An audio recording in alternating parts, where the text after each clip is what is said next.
He was a machinist, and he's a Vietnam veteran. I mean, he wouldn't hurt nobody that I know of. Nope, not Dennis.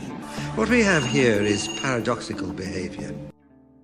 Investigates. I'm joined at this very moment by Debbie Strauss. She is an investigative producer extraordinaire. In fact, just this morning, she came across what I think are really incredible documents. First of all, let's talk about what story we're talking about from a 30,000-foot view. This was the raid that happened in late January where 4 police officers were shot. Supposedly there were drugs inside a residence on Harding Street. Officers were met apparently by gunfire. They returned fire. It became a shootout. The 2 people who were inside the house were killed. The 4 officers survived. I believe 1 or 2 of them is still in the hospital. But now what I believe is really a bombshell that Debbie has discovered in this case. And these are essentially 2 separate affidavits for search warrants, correct, Debbie? Yes. And what are these search warrants seeking exactly? What are they to search? Do you know? They are looking for, it looks like, the possessions of the officers that executed the search warrant on Harding specifically. That's a big deal. So yes. Now what this is they want to take a closer look at the phones of 2 of the officers who, to some degree, were involved in that drug raid, because there is, it appears from these search affidavits, big... Get deep into the story. 2 individuals, Dennis Tuttle and Regina Nicholas, neither which had a criminal record. The owner of the home, Dennis Tuttle, has owned this home for 20 years. And his neighbors say that he was quiet. There was hardly anybody at the house. Yet the police, who lied to get a search warrant, this has been proven now, lied to get a search warrant, based upon an initial call of a 911 caller who was related, apparently, to Miss Nicholas. I don't even know yet. We don't have her identity, but she said that her daughter was in the house, and the only female that I know of that was in the house was Ms. Tuttle. So a citizen's complaint, where this community-oriented insanity policing with the word of someone else caused these cops, or at least one of them, because they didn't really have any evidence, to lie on an affidavit, get a search warrant, but not just any old lie. He lied by saying that a confidential informant had purchased drugs at this house that was never there, doesn't know the couple, and when he was interviewed after the shooting said, I don't even know what this guy's talking about. I've worked with them before, but I don't know this couple. I don't know their house. Never happened. Completely lied on the affidavit to the judge to get a search warrant. This is murder. This man is guilty of murder, and anybody associated with him and involved in this. Oh, by the way, there was a couple bags of heroin in one of these cops' glove boxes that wasn't logged into evidence. Wonder how that got there. Wonder what that was for. Maybe setting somebody up. Maybe all the gunfire prevented them from being able to do that. All right. Show up in plain clothes, shoot their dog, then break the door down, and while breaking the door down, this man responds with a revolver. He hits the cop that breached the door. Both of these people get killed. No heroin was ever found, which was the initial alleged complaint in the affidavit. No heroin was found in their house. Some marijuana and some white powder, but not even in enough of, just visibly seen powder, but no evidence of scales, no evidence of any kind of baggies, and even still, it would not have warranted this type of material. So the police took footage for evidence, but we don't have copies of that, and the police have issued an affidavit to the Attorney General, a letter to the Attorney General requesting that they not release body cams, but in one statement, this police chief says that they didn't have any body cameras. Body camera video of the raid might have helped clarify the issue, but there is none. Body-worn cameras are still a pretty new technology. And then he talks about the funding of it and how much money it costs to buy them. Well, you know what? It might cost a lot less to buy body cams than it will be wrongful death suits because one of your agents is responsible for the murder of 2 people who didn't break any laws that they were being accused of, and who they lied to get a search warrant for to begin with. So it really begs the question here. You lie on an affidavit to get this search warrant, and the police chief says there's no body cameras, yet the police write a letter to the Attorney General asking them to suppress the request by, hold on, let me get to it, by it's not on here, KHOU, for a copy of the body cam. So the police are then, they then request, we'll get to that a little bit deeper later, they request for the evidence of body cameras to be suppressed and not released to the public. So which is it? There's no body cam footage? Or you want to suppress the body cam footage? Which is it? Can't have, one and the other. Ah, good Lord.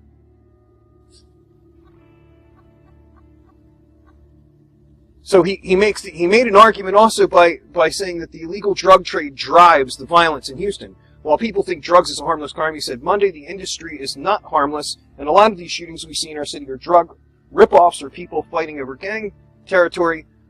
But really, crimes like those are not inherent to the drug business. They are a consequence of prohibition, which creates a black market in which participants have to go underground. They cannot rely on legal protection or courts and tend to resolve disputes with violence.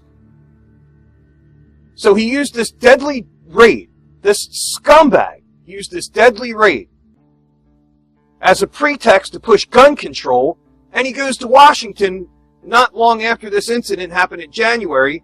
He gets in front of Congress and he starts pushing for gun control using this as an example. Now, this is just one example of this rhetoric. That I would express my personal frustration at lawmakers that know that we have a public health epidemic in this country that we call gun violence. We know that that for whatever reason they offer a lot of prayers, but you know what? We don't need prayers from. We didn't elect people to pray for us. We elect people to lead us. No, we didn't elect anyone to lead us. They are our representatives. Representatives. Not our leaders, not our kings, not our Cyruses. They are our representatives. We elect people to make public policy decisions, not based on whatever their primary, the politics of primary politics, right? Because only the basis, basically. Yes, they're supposed to write legislation that doesn't violate the U.S. Constitution, which is what you're advocating.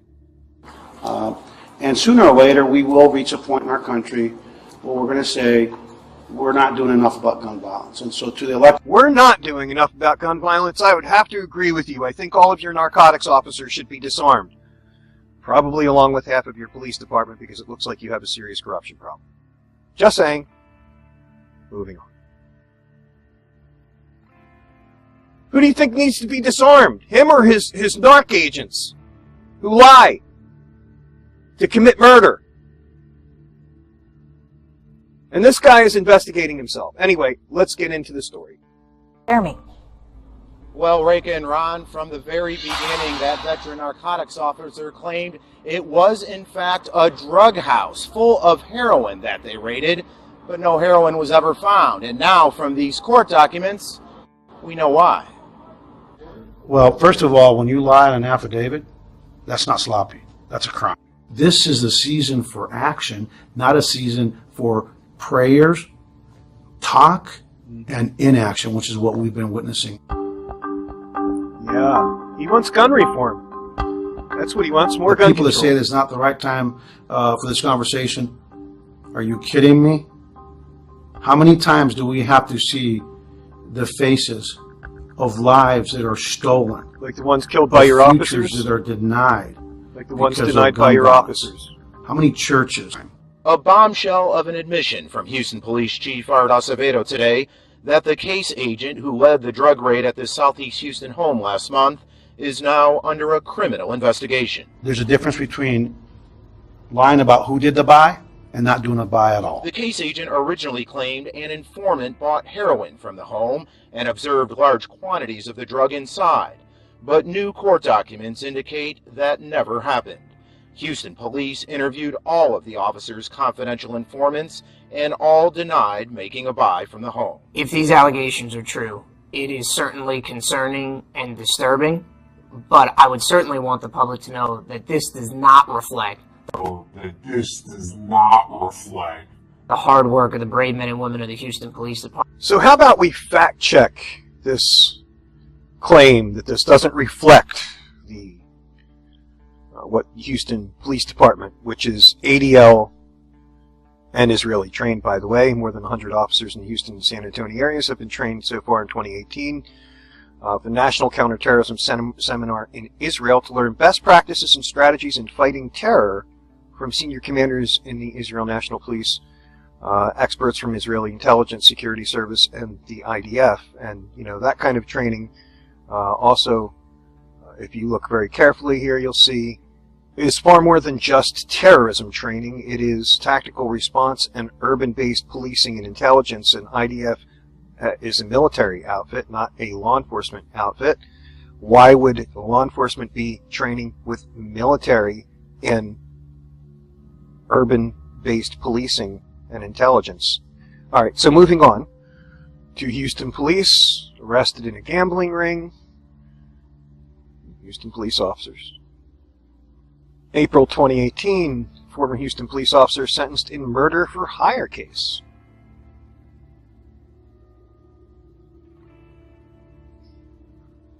Oh, new video surfaces of HPD officer linked to drug cartel. Police misconduct, a growing epidemic? Houston Police Department. Out of the Texas Monitor, Houston has more public corruption than New Orleans, Boston, or Sacramento. May 2018. Houston police officer off the streets after ABC 13 investigation. Way to go, ABC 13. See, balling his fist, punching a woman in the face, slamming her to the floor. Well, you get the idea. And then there was this Houston police officer who was arrested by federal agents. Yeah. Yep. No Juarez was arrested by Houston police and turned over to federal agents with the DEA. After he arrived for work, he was arrested on a warrant issued by a federal court. So he was arrested by the Houston police because there was a federal warrant issued. It wasn't a state warrant, apparently. Love it when cops supply police data to drug cartel. Really? Really? Accused of using night job to connect with drug traffickers. Way to go. Yep, no history of corruption, no bad reflection. Nope. Oh, and just for some giggles, this police chief, Acevedo, this is a statement from an interview. We are operating in the past 10 years at a point in history where the mistrust of government is at a fever pitch. Wonder why that would be. People just don't trust government, and the most visible cog in the police department. I've never understood law enforcement agencies that don't understand that transparency is a good thing. It breeds trust, cooperation, better results for everybody.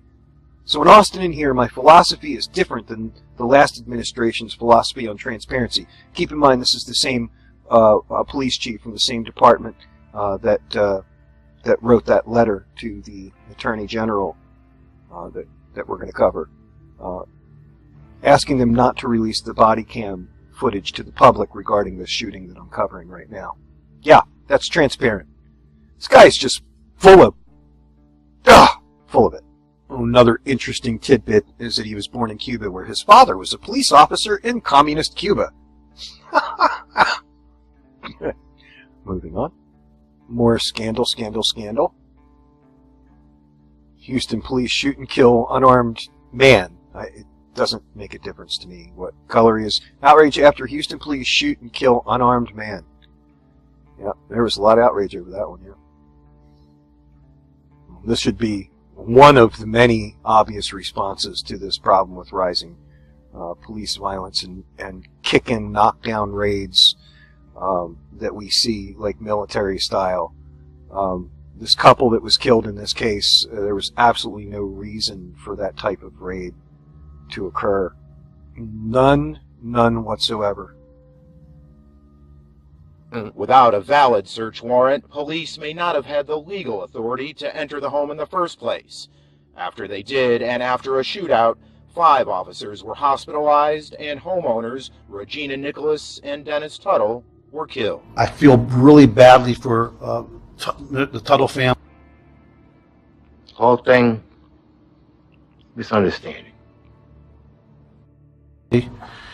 Because no matter what we find, there will always be a doubt.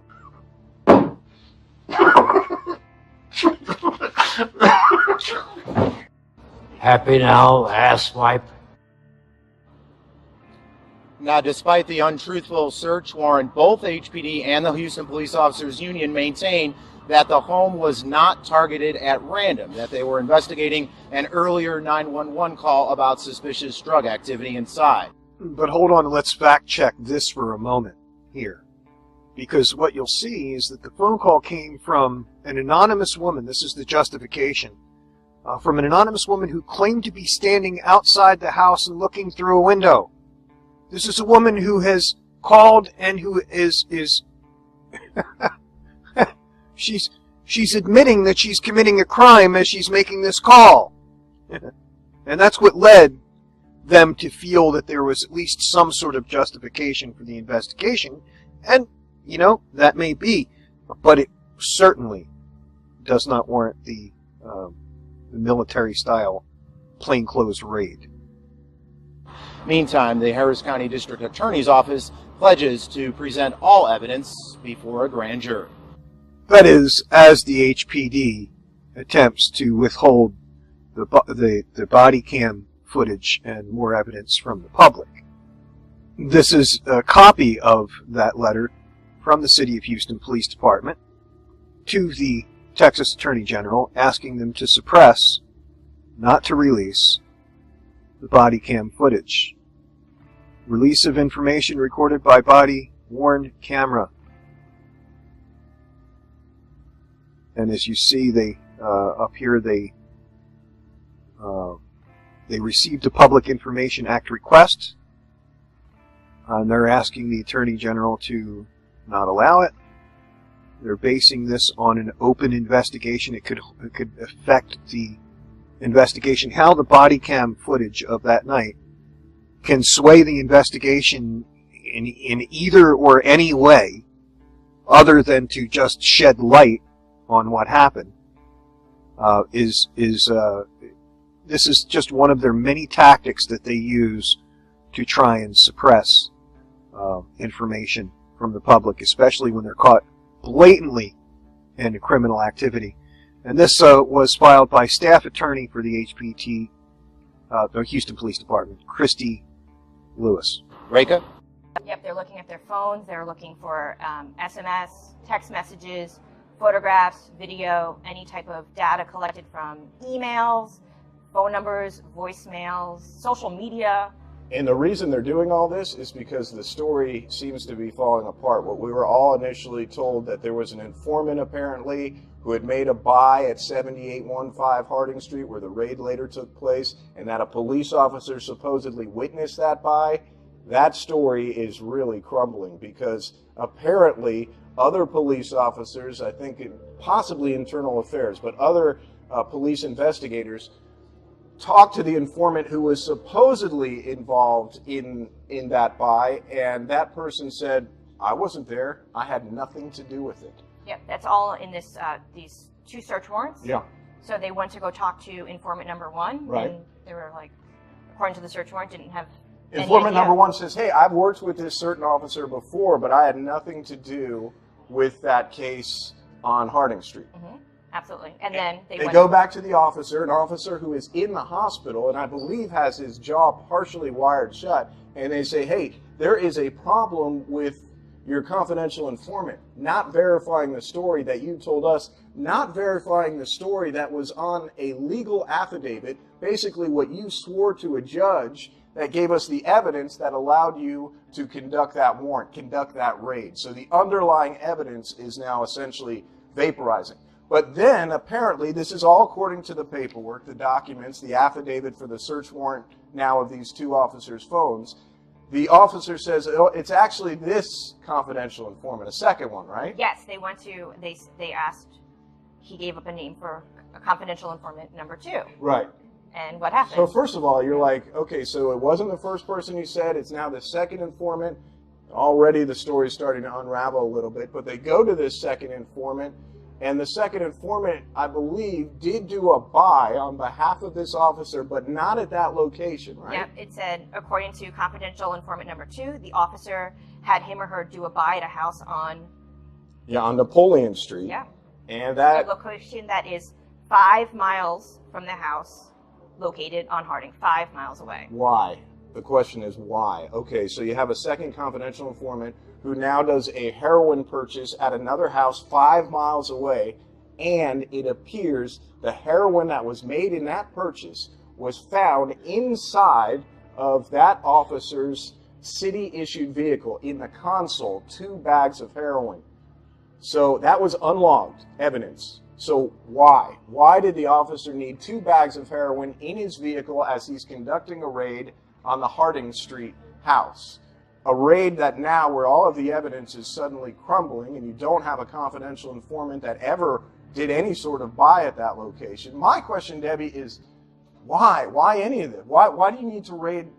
What was going on? Why do you raid that Harding Street house? I think that's a question we all want answers to. I mean, we could all come up with our own conclusions, but we're going to have to wait and see. Yeah. But it's just fascinating that when they showed, we've all seen the photos of the house from the search warrant, but when the investigators looking into this case showed informant number 2 a photograph of the residence, 7815 Harding, we saw it described a fence, it showed the exterior.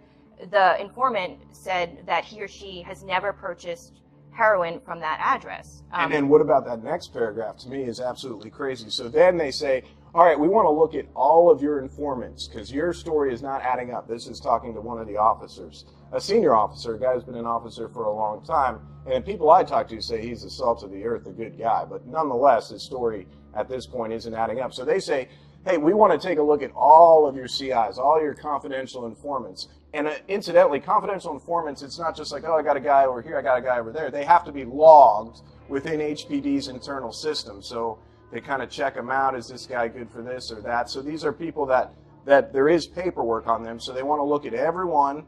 And what is that paragraph? So they look at all this guy's confidential informants, and what do they say? So they obtained the list of confidential informants that had worked for the officer, and they interviewed all of the confidential informants, and all denied making a buy for this officer from the residence located at 7815 Harding Street, and ever purchasing narcotics from Reggie Nichols or Dennis Tuttle. Which is, wow, that is suddenly a huge problem for the Houston Police Department, because the 2 people who were inside that house on Harding Street were shot and killed by police, as far as that's the story we've gotten. We know that they passed away. And so now if the warrant evidence, the evidence behind the warrant is crumbling, that presents a large problem for the Houston Police Department. I don't have to tell you things are bad. Everybody knows things are bad. It's a depression. Everybody's out of work or scared of losing their job. The dollar buys a nickel's worth. Banks are going bust. Shopkeepers keep a gun under the counter. Punks are running wild in the street, and there's nobody anywhere who seems to know what to do, and there's no end to it. We know the air is unfit to breathe, and our food is unfit to eat.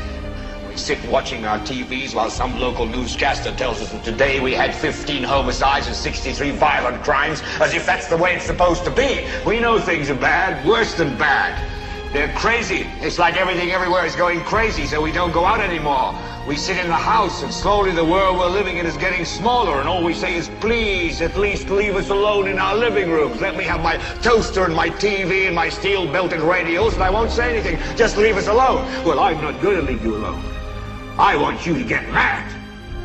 I don't want you to protest, I don't want you to riot, I don't want you to write to your congressman because I wouldn't know what to tell you to write. I don't know what to do about the depression and the inflation and the Russians and the crime in the street. All I know is that first, you've got to get mad. You've got to say, I'm a human being, God damn it! My life has value! So, I want you to get up now. I want all of you to get up out of your chairs. I want you to get up right now and go to the window, open it, and stick your head out and yell, I'm as mad as hell, and I'm not going to take this anymore. Then we'll figure out what to do about the depression and the inflation and the oil prices. But first, get up out of your chairs, open the window, stick your head out and yell, and say, I'm as mad as hell, and I'm not going to take this anymore.